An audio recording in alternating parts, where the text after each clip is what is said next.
یہ ایک کنڈیشن کا نام ہے, یہ ایک جینیٹک کنڈیشن ہے. ان کا ایک کروموزوم زیادہ ہوتا ہے جس کی وجہ سے ڈیولپمنٹ ڈیلے ہو جاتی ہے.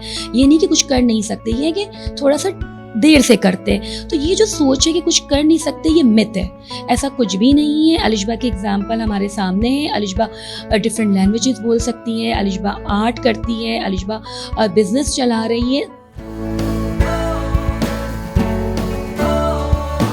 بسم اللہ الرحمن الرحیم. السلام علیکم. نیوز الرٹ کے ساتھ میں ہوں حمزہ. ناظرین, آج میں آپ کو لے کر آ گئی ہوں پاکستان کے پہلے آرٹ اینڈ کیفے میں.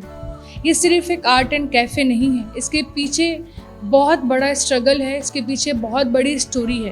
الشبا کو سب سے بڑا جو اعزاز حاصل ہے وہ یہ ہے کہ الشبا کو united nation UN women Pakistan نے 3 دفعہ آفیشیلی جو ہے وہ ایکنالج کیا. ایک میرے ساتھ کیا, ایک ان کے فادر کے ساتھ کیا, اور ایک الشبا کو ایز این آرٹسٹ کیا. پھر الشبا کو یہ بھی اعزاز حاصل ہے کہ الشبا لندن آرٹ روم فیئر میں پاکستان کو ریپرزینٹ کر کے آئی ہیں ایز اے گیسٹ آرٹسٹ. خود بھی لندن گئی تھیں ایگزیبیشن میں, اور وہاں ان کے آرٹ کو بہت زیادہ اپریشیٹ کیا گیا. الشبا کو یہ بھی اعزاز حاصل ہے کہ الشبا نے فیمنسٹ لائبریری لندن میں اپنے آرٹ کو ڈونیٹ کیا for the purpose of the welfare. Alshaba نے وہی ری اسٹارٹ ایک برٹش آرگنائزیشن ہے چیریٹی بیس, الشبا نے وہاں پر بھی اپنا آرٹ ڈونیٹ کیا. الشبا نے پاکستان میں بھی بے تحاشا جو آرگنائزیشنس ہیں وہاں پہ ڈونیشنز دی ہیں. اور میں یہ بتاتی چلوں کہ یہ الشبا کے سارے اپنے پیسے ہیں جو انہوں نے اپنی پینٹنگ سے ارن کیے ہیں. پھر اس کے بعد جو ہے ماشاء اللہ الشبا نے نیشنل لیول پر, انٹرنیشنل لیول پر بہت سارے جو ہیں وہ آرٹ کمپٹیشن میں بھی حصہ لیا, اور بہت سارے سولو ان کی آرٹ ایگزیبیشنز بھی ہو چکی ہیں, جیسے کہ زری گیلری لندن میں ہوئی ہے, سوئٹزرلینڈ کی ایمبیسی نے کروایا تھا وہاں, پاکستان آرٹ کونسل میں اس کی سولو ایگزیبیشن ہوئی ہے, IBA میں ہوئی ہے. تو ایسے بہت بے شمار جگہ پہ الشبا کا آرٹ جو ہے وہ ڈسپلے ہوا ہے اور ان کی سولو ایگزیبیشنز ہوئی ہیں. اور اب جو ہے وہ الشبا ایک بزنس وومن ہیں, اور وہ خود انڈیپینڈنٹ ہیں, اور ان کو جو ہے وہ کسی کی بھی سپورٹ کی یا سہارے کی ضرورت نہیں ہے. دیکھیے, پیرنٹس کے اوپر ڈپینڈ کرتا ہے. اگر پیرنٹس اپنے بچے کو ایکسیپٹ کر لیتے ہیں تو معاشرہ بھی ایکسیپٹ کر لیتا ہے. پیرنٹس جب خود چھپا دیتے ہیں تو معاشرہ بھی ان کے ساتھ پھر ویسے ہی ڈیل کرتا ہے. تو میں سمجھتی ہوں کہ اگر جو پیرنٹس اپنے بچوں کو ایکسیپٹ کرتے ہیں اور جو پیرنٹس ان کے لیے کام کرتے ہیں, الشبا کی ایگزامپل آپ لے سکتے ہیں, تو پھر آپ آرام سے جو ہے آپ بچے سروائیو کر جاتے ہیں. ایکچولی ہوتا یہ ہے کہ ہمارے پیرنٹس ڈینائل میں چلے جاتے ہیں اور وہ اس چیز کو مانتے ہی نہیں کہ ان کے گھر میں یہ بچہ پیدا ہوا ہے یا ہو سکتا ہے. پھر سوسائٹی کا بھی پریشر ہے, آپ کو پتہ ہے, پھر جو ہے فیملی کا بھی کہیں نہ کہیں پریشر ہے, اور بہت دفعہ ماؤں کو بھی کہ اس چیز کا بلیم دیا جاتا ہے جو کہ ٹوٹلی رانگ ہے.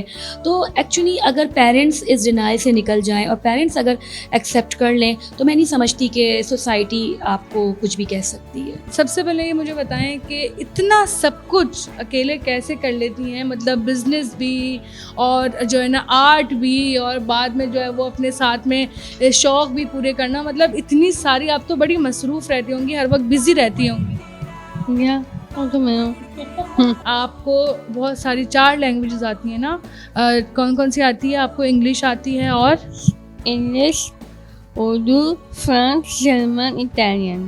اچھا, سب سے زیادہ مشکل کون سی لینگویج سیکھنے میں ہوئی؟ سب سے زیادہ ہارڈ لینگویج کون سی تھی ان میں سے؟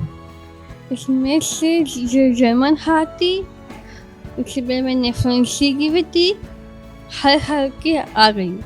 الشبا جو ہے وہ ایک آرٹسٹ بھی ہے, ٹھیک ہے. الشبا جو ہے وہ بزنس بھی رن کر رہی ہے خود اپنا, ٹھیک ہے. الشبا ڈفرینٹ قسم کی لینگویجز بول لیتی ہے, آپ نے بتایا. تو یہ ساری چوائسیز آپ کی طرف سے جو ہے وہ ڈیسائیڈ کریں آپ نے, یا الشبا کی خود کی چوائس تھی کہ مجھے آرٹسٹ بننا ہے, یا مجھے بزنس چلانا ہے, یا مجھے یہ لینگویج جو ہے وہ سیکھنی ہے؟ اچھا, فرام دا فرسٹ ڈے ہم نے الشبا کے سنڈروم کی رسپیکٹ کی ہے. یہاں پہ یہ لفظ میں کہوں گی رسپیکٹ کی ہے. ہم نے الشبا کے لمیٹیشن کی رسپیکٹ کی ہے. الشبا نے جو کرنا چاہا ہم نے صرف سپورٹ کیا. آن کیمرہ آپ اپنے پیرنٹس کے لیے جو ہے وہ کیا کہنا چاہیں گی, اسپیشلی آپ کی مدر کے لیے, کیونکہ ان کا ہی حوصلہ تھا جو آپ اپنے پیروں پہ آج کھڑی ہوئی ہیں؟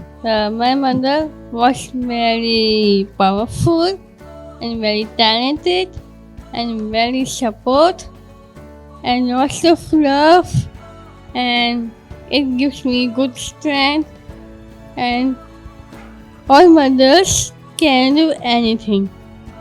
دیکھیے, یہ بات میں سمجھتی ہوں کہ بینگ اے پیرنٹس یہ چیز مشکل ہے.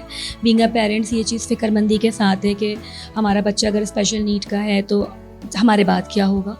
ٹھیک ہے. تو یہ فکر یہی ہوتی بڑی فکر یہ ہوتی ہے, اور یہ بات بالکل لاجیکل ہے, اور ایسا نہیں ہے کہ یہ مجھے فکر نہیں تھی, میں بھی اس فیز سے گزری ہوں اور آج بھی گزر رہے ہیں. آج بھی کہیں نہ کہیں دل میں یہ خیال آتا ہے کہ کیا ہوگا, کس طرح ہوگا, لیکن ہمیں اللہ تعالیٰ پہ بھروسہ کرنا ہے. جس نے یہ نعمت دی ہے بے شک اس نے بہت اچھے پلانز بھی بنائے ہوں گے. ہمیں ایفرٹ کرنے, ہمیں محنت کرنی ہے, ہمیں اپنے بچے کے پوٹینشیل کو آئیڈینٹیفائی کرنا ہے, ہمیں اپنے بچے کے اسکل کو آئیڈینٹیفائی کرنا ہے, پھر اس اسکل کو پالش کرنا ہے, اس کو سپورٹ کرنا ہے, اور پھر اس کو اس مقام پہ پہنچانا ہے جہاں پر وہ انڈیپینڈنٹ ہو کے اپنی زندگی کو گزار سکے, اور as a Pakistani, as a individual وہ ایک کارآمد شہری ثابت ہو.